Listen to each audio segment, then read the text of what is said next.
Boa noite a todos os nossos irmãos e amigos, a todos vocês que já estão conosco nessa tão abençoada transmissão. Vamos fazer desses momentos aqui, momentos de louvor e adoração ao nome do nosso Deus.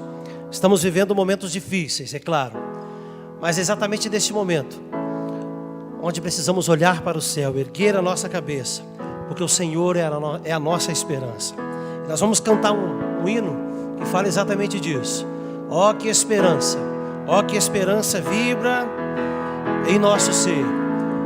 A nossa esperança não é um sentimento, é uma pessoa, é Jesus. Vamos cantar juntos. Ó que esperança vibra em nosso ser, pois aguardamos o Senhor. Fé possuímos que Jesus nos dá, fé na promessa que nos fez. Eis que o tempo logo vem e as nações daqui além, bem alertas, vão cantar aleluia, ó Cristo é Rei. Ó que esperança vibra em nosso ser, pois aguardamos o Senhor.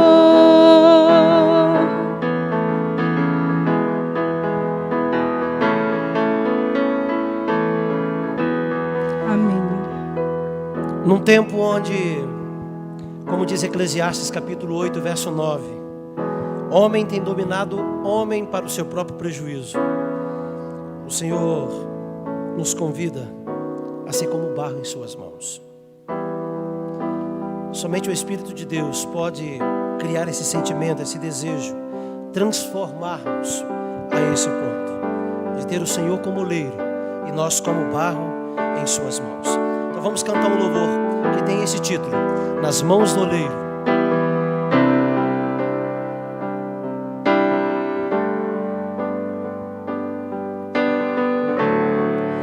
Em tuas mãos eu sou pó, nenhum valor, barro sou.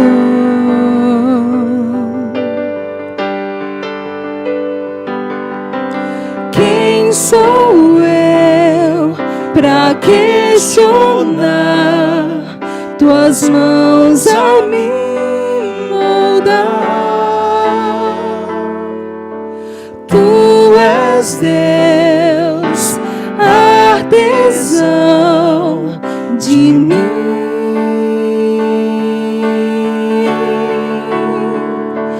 Nas mãos do oleiro me entrego inteiro pra ser quebrado e refeito. Nas mãos do oleiro sou restaurado pra ser quebrado e refeito. Nas mãos do oleiro pra ser um novo vaso.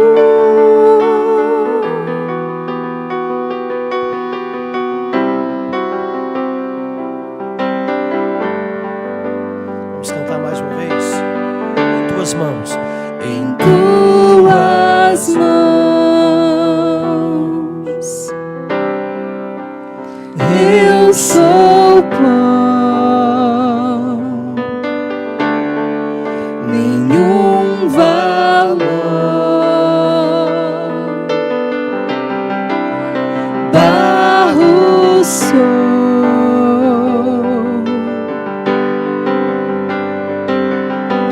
Quem sou eu pra questionar tuas mãos a me moldar. Tu és Deus, artesão de mim.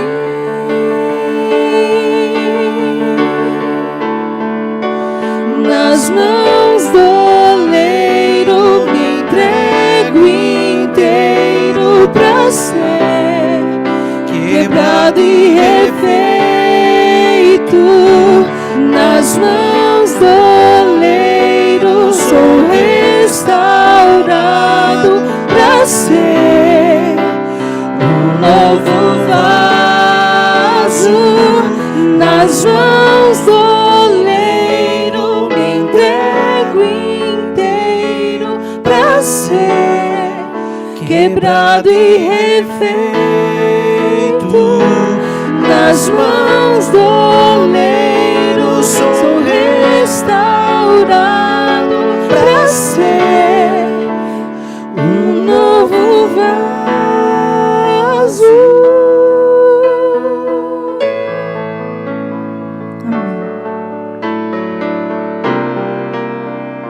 Vamos declarar o nosso amor ao Senhor Jesus mais uma vez.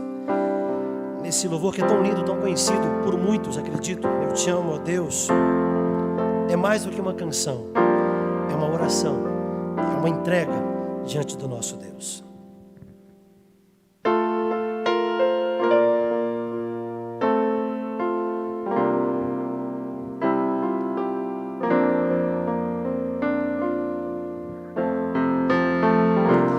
Eu te amo, ó Deus, ergo meu louvor, minha alma vem te adorar, Senhor, aceita, pois, este meu louvor, como gratidão por teu grande amor.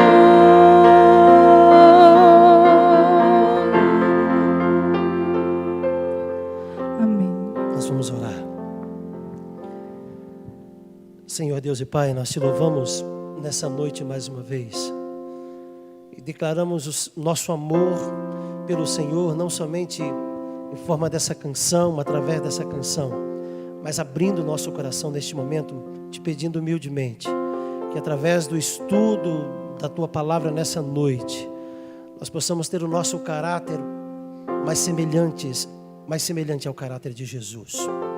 Espírito Santo de Deus, use seus servos nessa noite, e que os nossos ouvidos estejam atentos, o nosso coração aberto, para ouvir a sua doce e suave voz falando conosco. É o que nós te suplicamos em nome de Jesus. Amém.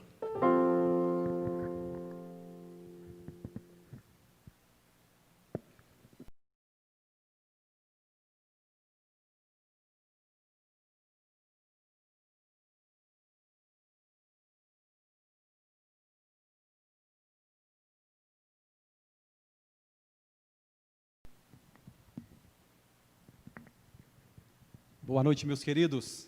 Boa noite a todos que estão nos ouvindo hoje. É uma bênção estar com vocês aqui. Muito obrigado por vocês estarem conectados para ouvir hoje mais uma vez a palavra de Deus. Queremos agradecer aqui já aos irmãos que estão interagindo com a gente aqui, né? Ao nosso irmão Eudio Brás, obrigado pelo carinho aqui. Agradecido, né? Irmã Darcy Melita Góes, amém. Muito obrigado. Ilma Valéria. Temos aqui também Roseli, Daniel, a Cibele, a Beth, o Edson, sejam todos, queridos, abençoados, agraciados pela presença do Espírito Santo. Agradecemos muito por vocês estarem conosco conectados nesta noite. E eu queria abrir a minha palavra, a Bíblia aqui, para recapitularmos um pouquinho o que nós falamos nestes dias. Como nós estudamos sobre o Concílio de Jerusalém. Tivemos 2 noites falando sobre esse assunto, parte 1, né, chamamos de parte 2, e encerramos no domingo passado, entendendo um pouquinho o que foi este Concílio de Jerusalém, quais foram, o que foi dito, o que não foi dito, né? Esclarecemos muito bem aqui como que as pessoas usam esse Atos capítulo 15 de uma forma que não está no contexto, foi muito bom. E se você não assistiu, nós temos um canal no YouTube onde nós estamos guardando exatamente todos esses estudos, são 8 estudos, chama Entre Amigos UAI. Lá você consegue pegar todos esses estudos e acompanhar a sequência deste estudo que estamos fazendo em toda a Bíblia. E nós terminamos em Atos 15, versículo 28, assim: pois pareceu bem ao Espírito Santo e a nós vos impor, e a nós não vos impor maior encargo, além das coisas essenciais. Quis abstenha-se de coisas sacrificadas a ídolos, bem como de sangue, de carne e de animais, sufocados e das relações sexuais ilícitas. Dessas coisas fareis bem se vos guardares saúde. Se você perdeu o estudo passado, você vai entender muito bem sobre os animais sufocados, relações sexuais ilícitas. Volta lá no nosso canal, assiste para você compreender. E aqui foi uma coisa que foi dita o seguinte, no 28 fala assim, olha, que vos pareceu bem não impor maior encargo além das coisas essenciais. E percebemos que a lei de Deus aqui, ela estava de uma maneira sendo esclarecida e acrescentaram algumas coisas para a proteção desses membros, né? E aí percebemos que, se nada mudou, por que mudou? E hoje é o tema que nós vamos falar um pouquinho a respeito disso com o nosso amigo, entre amigo, pastor Cleiton. Seja muito bem-vindo, pastor Cleiton. Obrigado, Léo. Boa noite a todos. É um prazer estar com vocês aqui. Bom, Léo,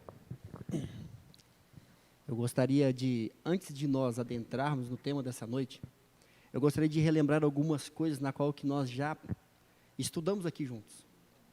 E uma das coisas bastante fundamentais que eu creio que vai ajudar a ampliar o contexto daquilo que nós já estudamos, é este versículo que você acabou de mencionar.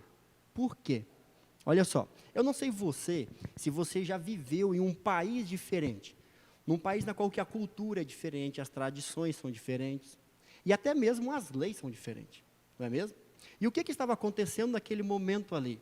Deus estava inserindo aqueles que já temiam o teu santo nome, como? Guardando a tua santa lei no coração, que era aquilo que estava proferido em Jeremias 31, ou seja, só que Deus estava inserindo aquele povo no meio do povo de Deus. E estava inserido num povo na qual que toda a sua cultura, toda a sua tradição era uma resposta às leis de Deus, era uma resposta à aliança que tinha feito com Deus. Então é por isso que nós precisamos muito conseguir contextualizar a cada momento que paramos para estudar uma parte da Bíblia. Por quê? Uma das maiores dificuldades que Cristo teve enquanto esteve aqui na terra foi enfrentar as tradições e a cultura na qual que existia dentro do povo de Deus. Porque, queridos, eu não sei se você sabia, mas, olha só, no tempo em que Cristo esteve aqui na terra exercendo o seu ministério, existia uma lei oral, na qual que os judeus davam a mesma valia que a lei de Deus. E isso é importantíssimo tomar nota para estudar a palavra. Porque todas as vezes que Cristo combatia alguma coisa, ele não estava combatendo o está escrito. Ele prevalecia com o está escrito. Ele combatia o que eles estavam colocando como lei. E por que isso é importante? Só há um que pode fazer as leis. É isso que nós vamos estudar nessa noite. E é muito interessante percebermos essa fala que o Cleiton trouxe, que quando você vai vendo Cristo, ele vai simplesmente assim, como está aqui? Tipo aquele exemplo, né, que ele vai, em Mateus 18, se eu não me engano, vai falar sobre a tradição dos anciãos de lavar as mãos. Ele fala, olha, isso é uma tradição. E ele vai debater exatamente nesse assunto, né? É isso mesmo. E olha só, amados, só para que a gente possa conseguir ter uma percepção maior do que foi decidido no Concílio de Jerusalém, eu queria ler com você mais uma vez aqui Atos 15, de 29, que o Léo acabou de ler. Olha só, convido vocês a abrir as suas Bíblias aí. Vamos lá. Olha só o que foi decidido ali. Olha só, Atos 15, o versículo é o 29. E eles falam assim, que abstenhais das coisas o quê?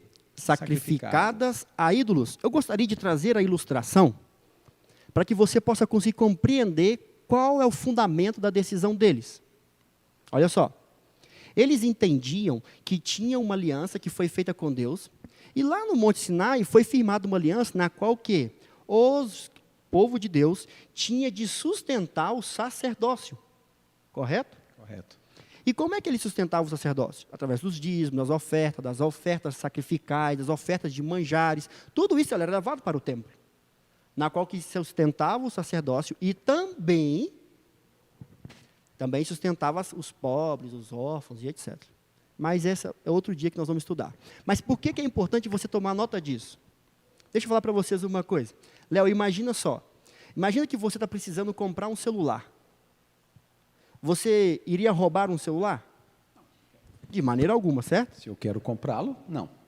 Então, o que acontece? Mas, se você vai em um mercado negro e compra um celular, você está colaborando para quem faz o quê? O roubo. O roubo.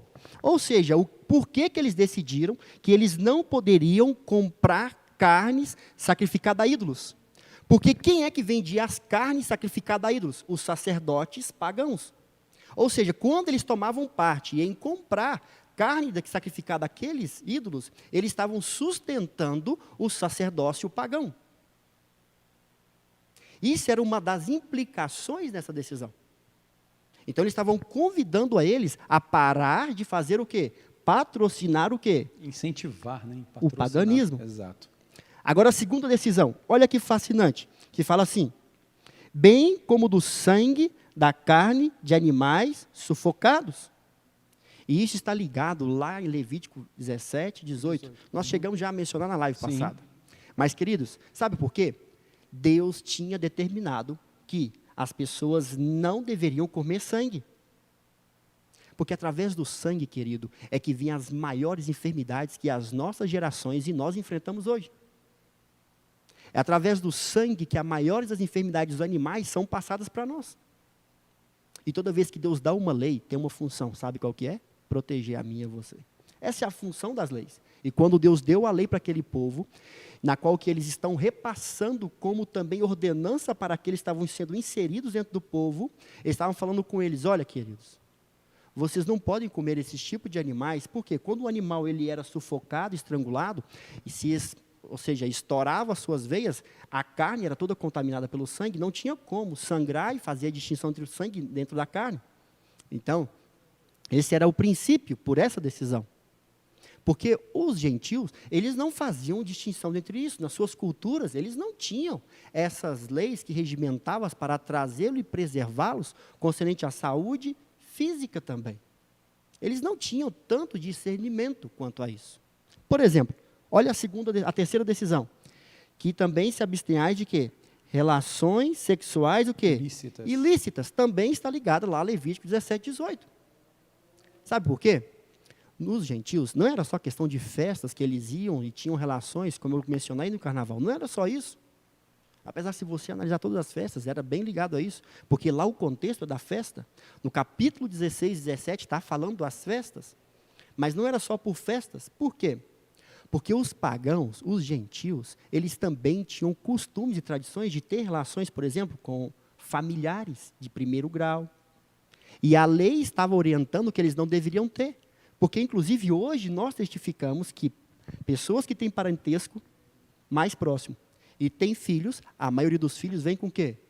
Com problema, algum tipo de defeito. Ou seja, toda vez que Deus estabelece uma lei, é para o quê? Para a proteção. Para a proteção. E lá era muito claro, né? Lá fala assim, ó, não terá relações nem com a sua filha, nem com...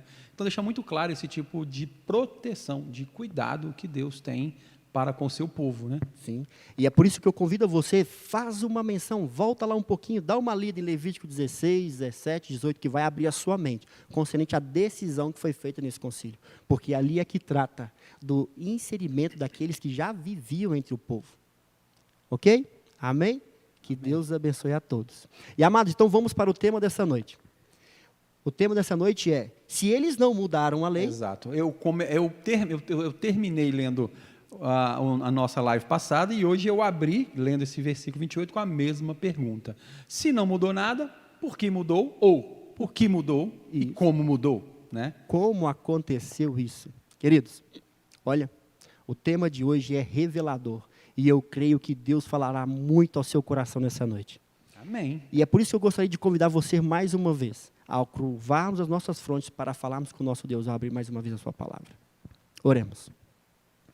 Bondoso Deus e Pai, estamos mais uma vez muito alegres pela oportunidade que o Senhor nos dá de estarmos entre amigos para compartilhar a Tua palavra.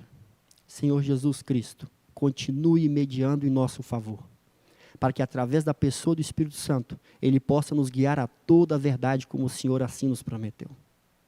Querido Jesus, tenha misericórdia de nós e dá-nos unção dobrada do Teu Santo Espírito neste momento, ao abrir a Tua palavra, ao refletir sobre a mesma, ao aplicá-la mesma nos nossos corações, e para que assim nós possamos permitir que o Espírito Santo possa nos convencer e endireitar os nossos caminhos, para nos guiar às verdadeiras veredas do Teu santo e eterno Evangelho, para que nós possamos estar prontos, para que quando o Senhor regressar nas nuvens dos céus, nós possamos olhar e dizer, ali está o Deus na qual nós aguardávamos.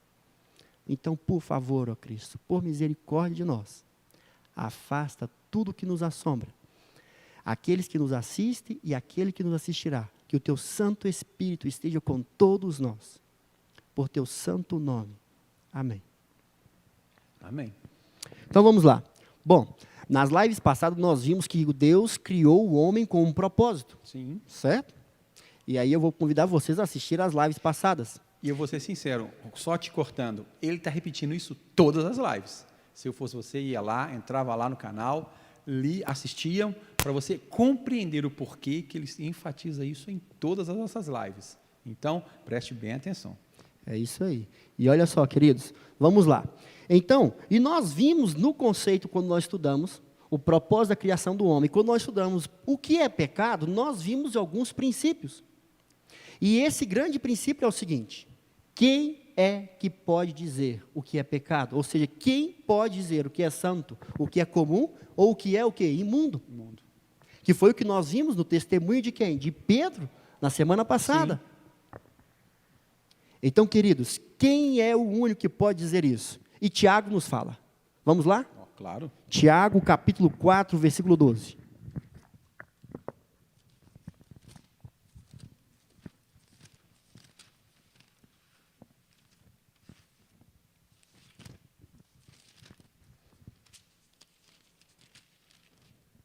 Amém? Amém. Então vamos lá. Quem é o único que pode criar leis? Olha o que o Tiago nos revela. Um só é o quê? Legislador e juiz. Legislador e o quê? E juiz. Aquele que pode salvar e fazer o quê? Perecer. Ou seja, quem é que pode salvar e quem é que pode fazer perecer? Somente quem? Somente Deus. Então, somente Deus é que pode criar o quê? Leis. É aí que fala, né? Um só legislador. Um só é legislador. E, queridos, olha, preste atenção nessas informações. Sabe por quê? Cristo, enquanto esteve aqui, ele estava discutindo com os líderes da época. Sabe por quê? Porque ele estava colocando como as suas tradições, como a sua cultura, como se fosse o quê? Lei.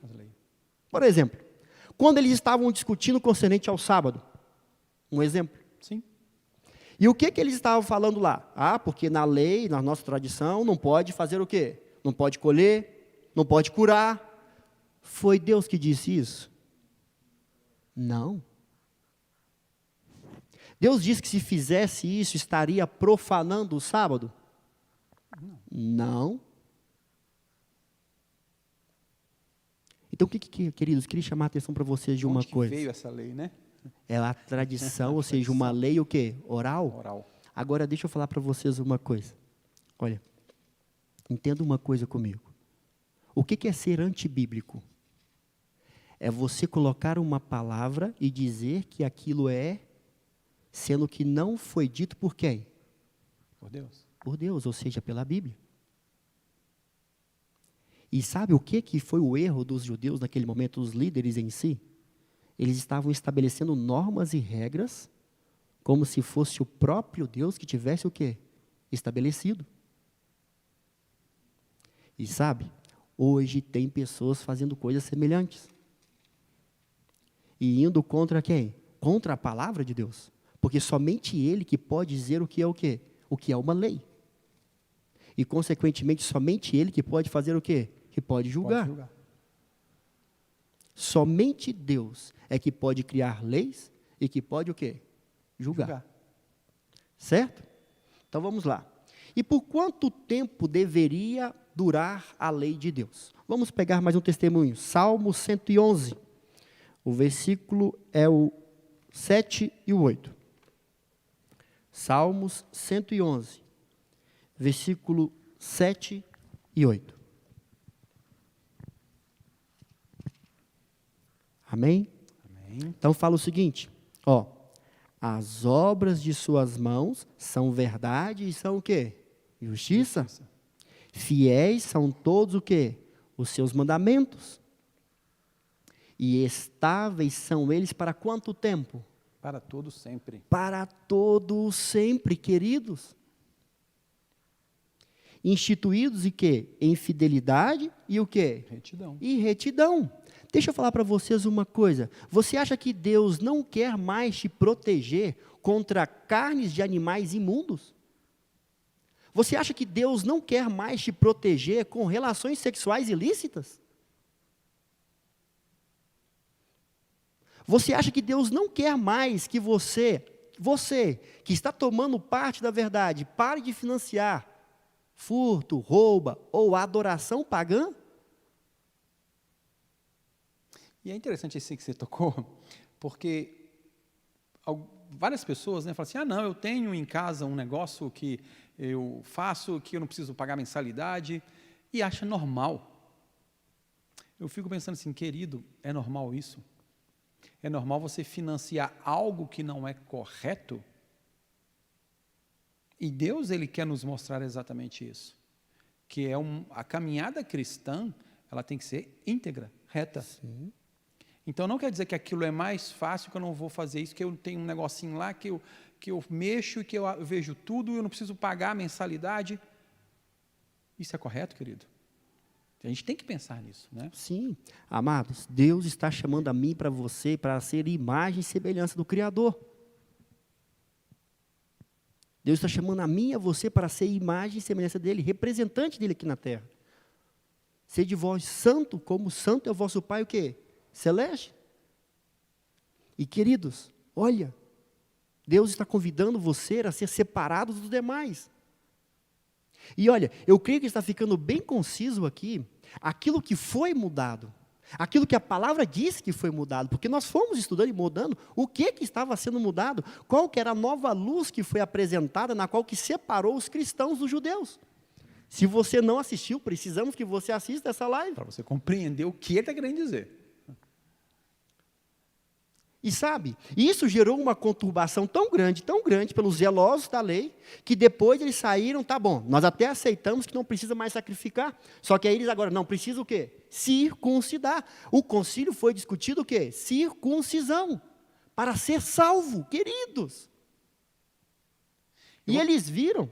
E eu vou pegar um gancho aqui, que você pega Gálatas, você vê Paulo pegando o livro de Gálatas todo discutindo sobre circuncisão. Sim.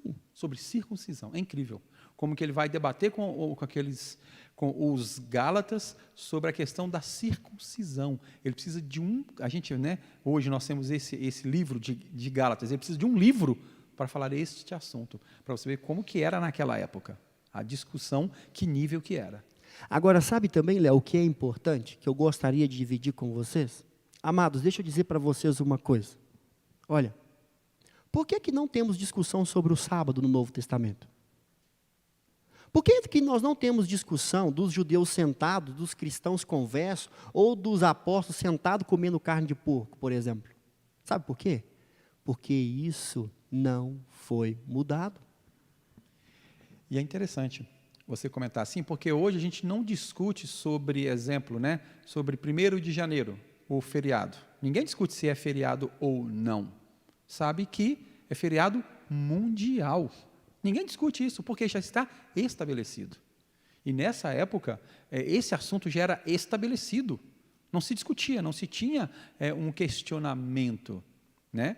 Então, a gente percebe que o contexto ali, e aí você vai expor para a gente aqui, que Jesus estava exatamente mostrando para aqueles povos que o que eles estavam fazendo era se afastando da verdade, criando, através da lei oral, regras para se protegerem, para não errarem. Só que o que eles estavam fazendo é se afastando. Sim. Olha, tudo em excesso faz mal.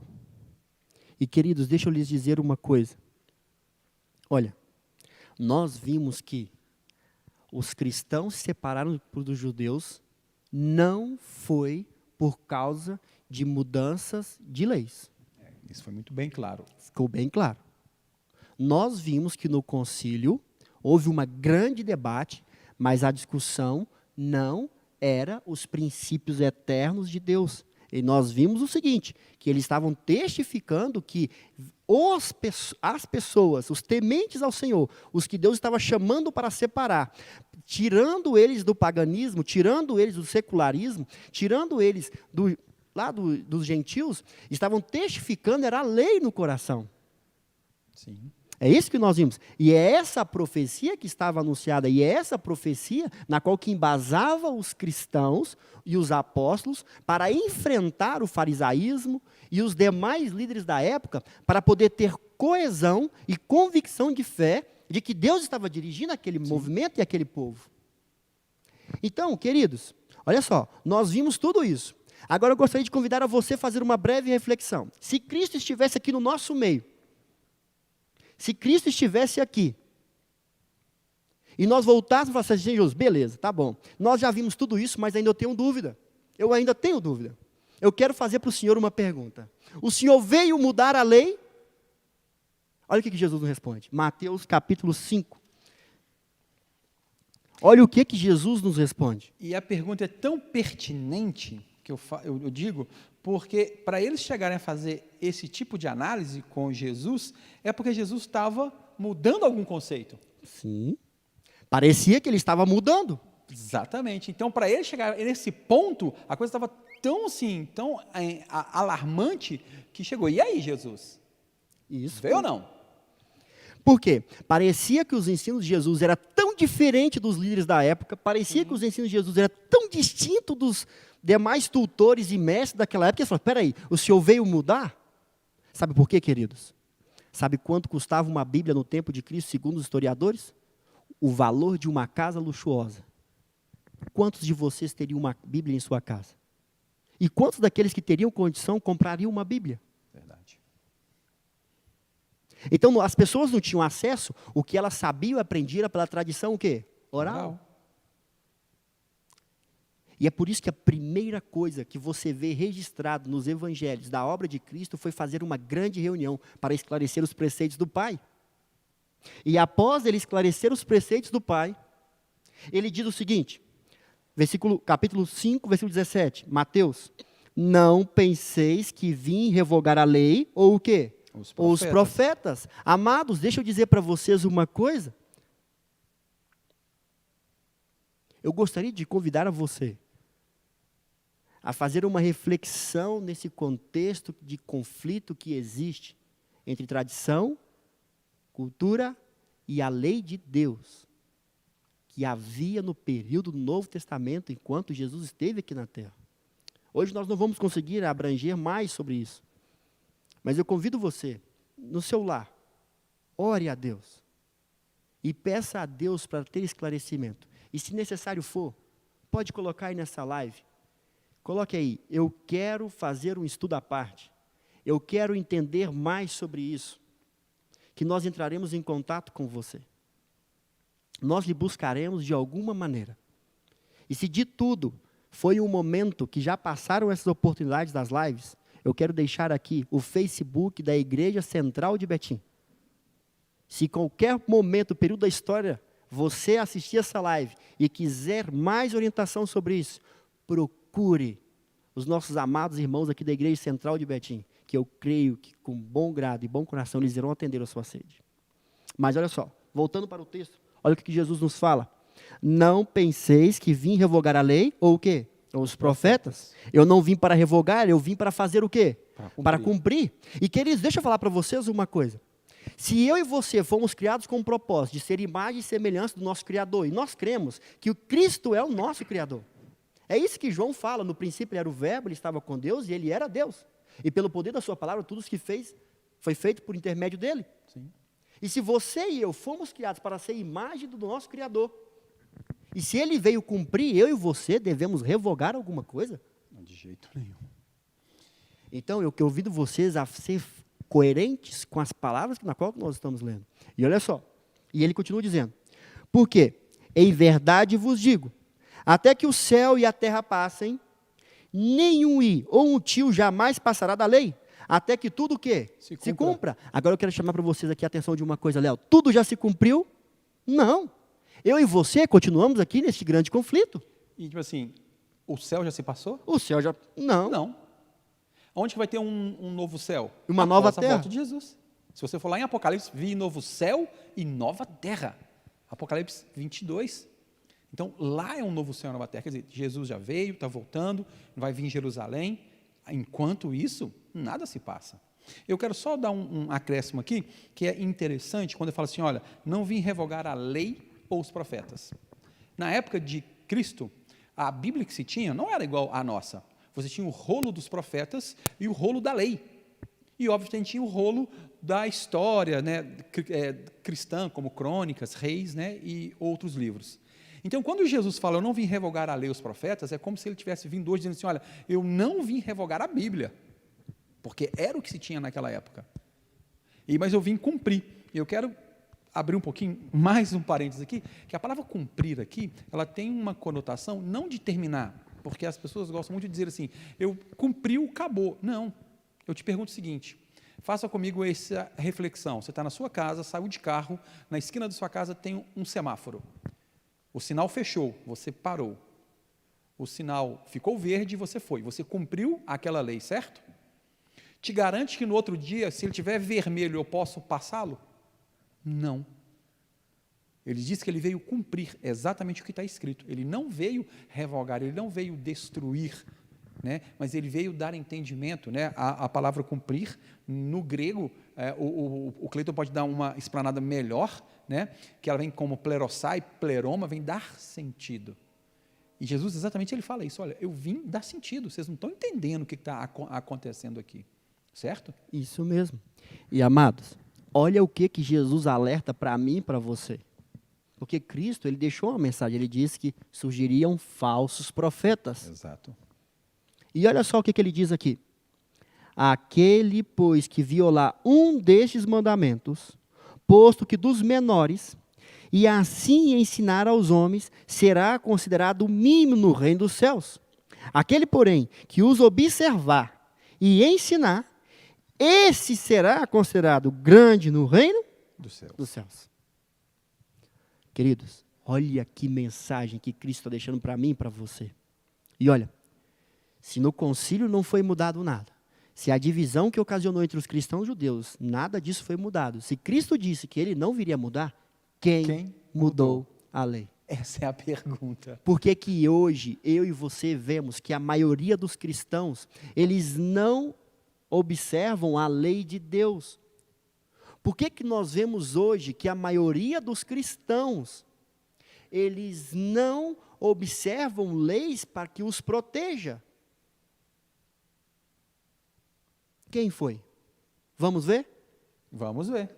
Nós já afirmamos aqui, mas eu volto a afirmar a você uma coisa. Amados, você precisa estar nos acompanhando. Mas vamos lá, a partir de hoje não nos abandone, ok? Olha só, nós já lemos aqui Mateus 24:15, na qual que Jesus, ele fez um paradigma que foi um divisor de águas, que nós vimos que é o grande paradigma que fez um divisor de águas de compreensão teológica da revelação de Deus para o povo dele do que precederia no futuro. Sim. Que é a compreensão de um livro em especial, que dentro do cânon judeu estava como livro de história, Histórico. e não como livro de Profecia. profecias. E esse livro é qual? O livro de Daniel. De Daniel. E eu convido vocês a confirmar isso mais uma vez essa noite, Mateus 24, versículo 15. Porque isso é essencial para que você possa entender. Porque esse livro é que vai trazer para mim e para você a mudança da cosmovisão, daquilo de tudo aquilo que você entendia até então. E se você perdeu esse tema, está nas nossas lives. Assista. aí. Porque os cristãos separados dos judeus. Mas vamos lá, Mateus 24, versículo 15. Olha o que a palavra nos fala. Olha o que Jesus deixou proferido. Ele disse o seguinte: quando, pois, virdes o abominável da desolação, que falou quem? O profeta Daniel. O profeta Daniel. Então, quem coloca Daniel como profeta? Jesus. E ele coloca o abominável da assolação, quando o quê? No futuro. Por que que isso é importante para mim e para você? Vamos lá?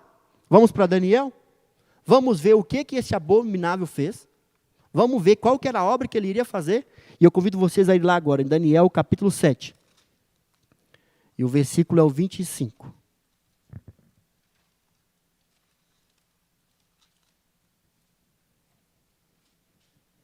Sete, 25. Daniel, ele profetizou o seguinte. Ele teve a seguinte revelação. Olha só o que ele disse.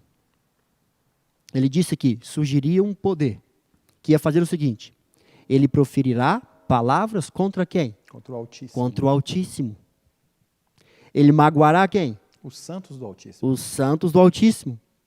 E ele cuidará de fazer o quê? Mudar os tempos Isso, e o que mais? e as leis. E a lei e os santos lhe serão entregues nas mãos por um tempo, 2 tempos e metade o quê? De um tempo. De um tempo. Ou seja, o que Daniel estava proferindo que iria acontecer? Que surgiria um poder, que iria mudar os tempos e o quê? E a lei? Ia perseguir, magoar os santos do Altíssimo. Exatamente. Agora eu quero chamar a atenção de vocês para um detalhe. Um detalhe. Porque muitos, ao estudar Daniel, e ao estudar essa porção da Bíblia, têm ensinado que esta profecia se cumpriu com Antíoco Epifânio. Antíoco Epifânio foi mais ou menos 200 anos antes de Cristo. Ou seja, é o próprio Cristo é que diz que não foi Antíoco Epifânio. Isso não sou eu que estou dizendo. Isso não é a teologia adventista. Isso não é a igreja adventista. Não é um pastor adventista. Isso é Cristo que está dizendo para mim e para você.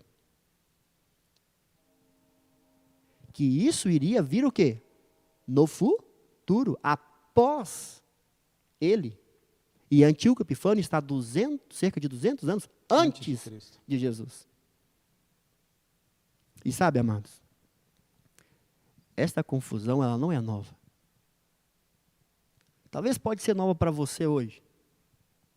Mas se você estudar a história, muitos já discutiam isso. Muitos entendiam que Antíoco Epifânio é que se cumpriu isso. Mas Jesus ensinou que não era. E eu gostaria de convidar a você a ler também 2 Tessalonicenses capítulo 2. Sabe por quê? O apóstolo Paulo, ele fala de uma maneira tão clara e tão objetiva, concernente ao que iria acontecer, que a gente não poderia deixar de falar desse poder sem falar o que o apóstolo Paulo está ensinando para a igreja de Tessalonicenses naquele tempo. Sabe por quê, amados? Deixa eu dizer para vocês. Eu não sei você, mas para mim a minha maior ansiedade é ver o meu Redentor voltar. Amém. Essa é a minha grande esperança. Essa é a razão na qual eu estou enfrentando uma câmera para estar com vocês agora aqui. Tentamos preparar alguns vídeos para mandar com vocês, com os meninos aqui. As minhas mãos suavam, a gente não conseguiu. Tentamos umas 5 vezes. A razão pela qual nós estamos enfrentando tudo isso, para dividir o conhecimento que temos, é só porque nós cremos num Senhor, Salvador, que foi morto e ressurreto, e em breve voltará. Amém. E sabe, a compreensão dos seus ensinos nos leva a ter clareza dos eventos que precedem a sua volta. E é isso que nós gostaríamos de dividir com vocês. Só que essa confusão, ela sempre houve no meio do cristianismo. De quando seria a volta. E quando Jesus se foi, muitos imaginavam que Jesus ia voltar logo de imediato. Muitos não atinaram para esses ensinos de Jesus em Mateus 24, versículo 15. Então, olha só o que acontece. Por que isso é importante para você entender? Porque essa discussão, ela não é nova. Mas olha o que o apóstolo Paulo está dizendo aqui. 2 Tessalonicenses, capítulo 2. Eu gostaria de convidar você a ler desde o primeiro versículo. Olha só. Olha a base da teologia apostólica. Capítulo 2, versículo 1. Irmãos, no que diz respeito à vinda de nosso Senhor Jesus Cristo e à nossa comunhão com Ele, nós vos exortamos, a que não vos demovais da vossa mente com facilidade, nem vos perturbeis, quer por espírito, quer por palavra, quer por epístola, como se procedeste de quem? De nós. Ou seja, haviam várias pessoas naquele momento da história que estavam alarmando as pessoas e dizendo que Jesus ia voltar quando? Naquele período. Então Paulo está dizendo, querido, eu quero que vocês entendam alguma coisa. Olha, se te alarmarem por epístola, vamos colocar por e-mail, por WhatsApp, por um vídeo, que era o que eles utilizavam na época, não era o e-mail, WhatsApp, mas vamos contextualizar. Quero que vocês façam o quê? Olha, fiquem aí em paz, porque isso não vem o quê? Não vem de nós. Por quê? Olha o que Paulo acreditava, o que ele ensinava. Ó, ninguém de nenhum modo vos engane, porque isto não acontecerá, sem que primeiro venha o quê? Apostasia. A apostasia. E queridos, o que é apostasia? É abandonar o quê? As verdades de Deus. Abandonar os ensinos de Deus. E o que ele está dizendo? Cristo não virá sem que primeiro venha a apostasia. Agora eu quero chamar para você a atenção de uma coisa. Isso já aconteceu ou não aconteceu? Os cristãos hoje observam ou não observam os ensinamentos de Deus? Isso tem acontecido ou não tem acontecido? Essa é uma grande pergunta, né? Para uma reflexão muito profunda de cada um de nós, sem olhar para fora, olhar para nós. Eu acho que seria o mais importante. Sabe por que isso é importante, eu e você pensar? Porque tudo aquilo que você faz, você está revelando de onde você vem e quem você é, e para onde você quer ir. E eu volto a frisar novamente, você foi criado, querido, com um propósito. E o propósito é refletir a imagem e semelhança do seu, do meu, do nosso Criador. E somente Ele pode criar leis. E como é que eu sou semelhante a Ele?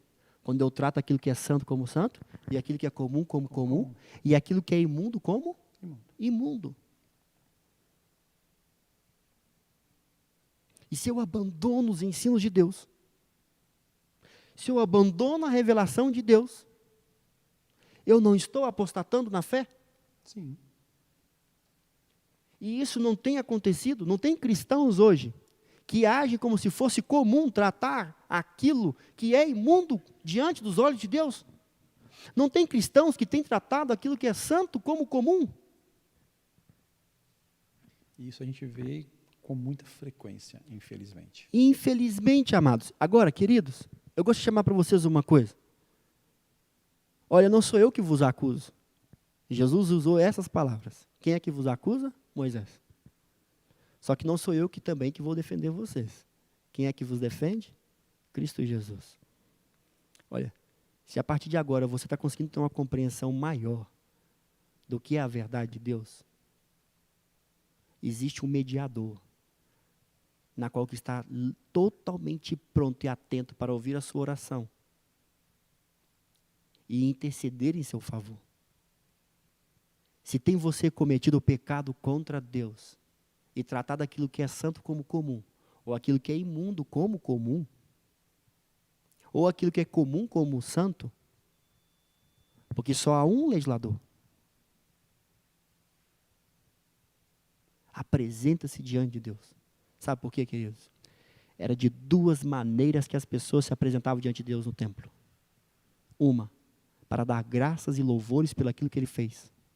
Outra, para dar graças e louvores pelo aquilo que ele também estava fazendo e ia fazer, mediante a propiciação ou perdão dos nossos pecados.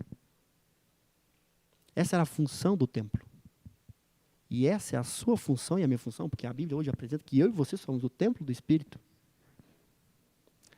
Ou seja, nós damos graças a Deus pelo aquilo que Ele está fazendo, que Ele já fez, e também pelo aquilo que Ele está fazendo e fará ao pedirmos perdão. Então, se tem algo que você está tomando já conhecimento, que não está segundo os preceitos de Deus, eu lhe convido a buscar Jesus. Mas olha só, vamos continuar no texto. E ele diz, ninguém, versículo 3, de nenhum modo vos engane, porque isto não acontecerá sem que primeiro venha a apostasia e seja revelado o homem o quê? Da iniquidade. Da iniquidade. O filho o quê? Da perdição. Da perdição. O qual se opõe e se levanta contra tudo que se chama o quê? Deus. Deus. Olha o que Paulo está dizendo. Ele está dizendo que, ou seja, a revelação do iníquo, o abominável que Jesus falou, aquele poder que Daniel falou, ele iria opor contra tudo que se chama o quê? Deus. E como é que você opõe-se como se fosse Deus? Olha só, o próprio Paulo vai trazer clareza para mim e para você. Ó, e se levanta contra tudo que se chama Deus, ou é objeto o quê? De culto. A ponto de assentar-se no santuário de Deus, ostentando como se fosse o quê? O próprio Deus. Queridos, olha o que Paulo está dizendo, que surgiria um poder, que revelaria o iníquo, que faria o quê? Ostentando como se fosse o quê? O próprio Deus. O próprio Deus. E como é que você ostenta-se como se fosse o próprio Deus? Como é que eu e você ostenta como se fosse, se não existisse um Criador, como se não existisse um propósito para a sua criação, como se não existisse para a sua vida? Você se colocando como o ditador das leis, daquilo que é santo, daquilo que é comum e daquilo que é o quê? Imundo. E você sendo o Senhor o quê? Da sua vida. Ou seja, a partir do momento que você toma conhecimento da palavra e ostenta-se como se fosse o próprio Deus, eu sei o que é melhor para mim. E abandona o propósito pela qual Deus te criou. E anda segundo as suas concupiscências, tratando aquilo que é santo segundo a sua concupiscência e não segundo o assim diz o Senhor. Tratando aquilo que é comum segundo as suas concupiscências e não segundo o assim diz o Senhor. Tratando aquilo que é imundo segundo a sua concupiscência e não segundo o assim diz o Senhor, você está fazendo o quê? Ostentando-se como se fosse o próprio Deus. Porque o dom da vida, Deus confiou a mim e a você. Mas a vida é de quem? Quem é que pode dar vida? Que Tiago falou. Somente quem? Um. Então, queridos, olha, esse poder foi real na história. E nós vamos estudar. O próximo estudo vai ser quando surgiu esse poder. Eu ia te perguntar agora o seguinte, você falou quem é o poder, como que ele é, o que que ele vai fazer, deu as características aqui de como ele age, como o Daniel falou que agiria, beleza. E aí, obviamente, você acabou de fechar. Quando? Porque é importante eu saber quando para me preparar, certo? Não tão certo. Eu tenho que me preparar a qualquer momento. Mas é importante eu saber quando, para eu compreender as Escrituras. E aí, quando vai ser? Quando? Eu quero saber assim, quando agora? Quando que eu vou saber agora que é? No próximo estudo. No próximo estudo, a gente então continua. Nós vamos ver quando aconteceu a revelação, o começo da revelação do iníquo, quando começou a operação do iníquo. Esse é o nosso próximo estudo. Jesus disse que era no futuro. O que a profecia nos revelará. Jesus disse que era no futuro. Paulo disse também que estava no futuro. Será que está no futuro após a minha e a sua geração? Será que está agora? Será que já aconteceu? É o próximo estudo. Querido, então que você possa meditar nessas palavras que trocamos aqui, conversamos com você aqui, deixamos para você. Eu acho muito importante você rever todas as passagens bíblicas para você perceber que a própria passagem já dá detalhes de quando ou quem. Isso é muito importante para o próximo estudo. Queria então, se me permite, a gente fazer uma oração para a gente encerrar este momento aqui. Mas eu queria que muito você meditasse em tudo que nós estudamos aqui hoje, que será muito importante para o que será revelado no próximo domingo. Vamos orar. Querido e bom Deus, muito obrigado por tudo que o Senhor tem nos mostrado. Obrigado, Senhor, porque a Tua profecia mostra que um poder se levantaria como Deus e derrubaria, Senhor, a Tua palavra, a Tua verdade. Mas sabemos que a Tua palavra também nos mostra que devemos nos preparar para cada momento, para não sermos enganados. Portanto, que o Senhor abençoe cada pessoa que está nos ouvindo agora, seja na sua casa, seja deitado, seja aonde estiver, Pai, num carro, o Senhor o abençoe neste momento, porque a Tua palavra, ela nunca volta vazia. Que o Senhor abençoe cada pessoa que está neste momento conectado conosco, cada pessoa que se conectará no futuro ao assistir este vídeo, mas que o Senhor possa dar entendimento e sabedoria para não sermos enganados mais. Permita que o efetuar e o querer esteja com cada um de nós, para decidirmos estar com o Senhor, com a verdade que o Senhor tem nos revelado. Muito obrigado, Eterno. Eu te rogo essas bênçãos para todos nós, em nome de Jesus Cristo. Por hoje nós encerramos e agradecemos a Tua presença e vamos agora ter um louvor. Aproveite este momento para você fazer a sua oração, o seu momento de entrega ao nosso Pai.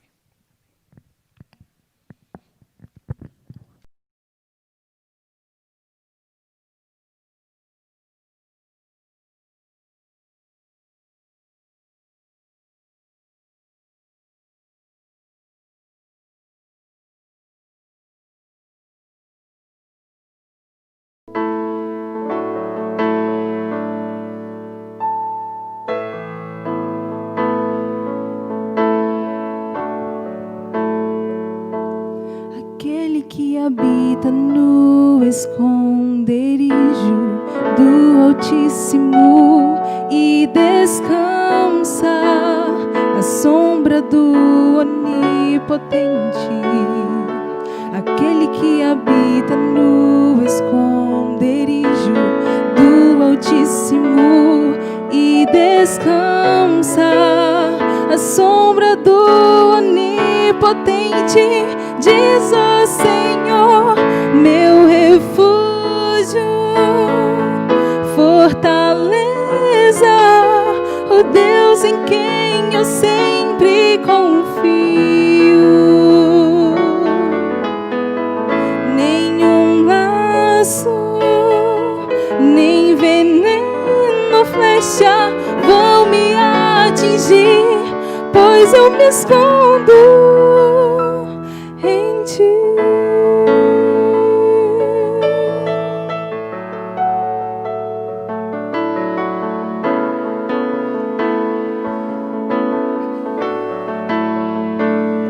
E Tu me cobrirás com Tuas penas, sob Tuas asas estarei seguro.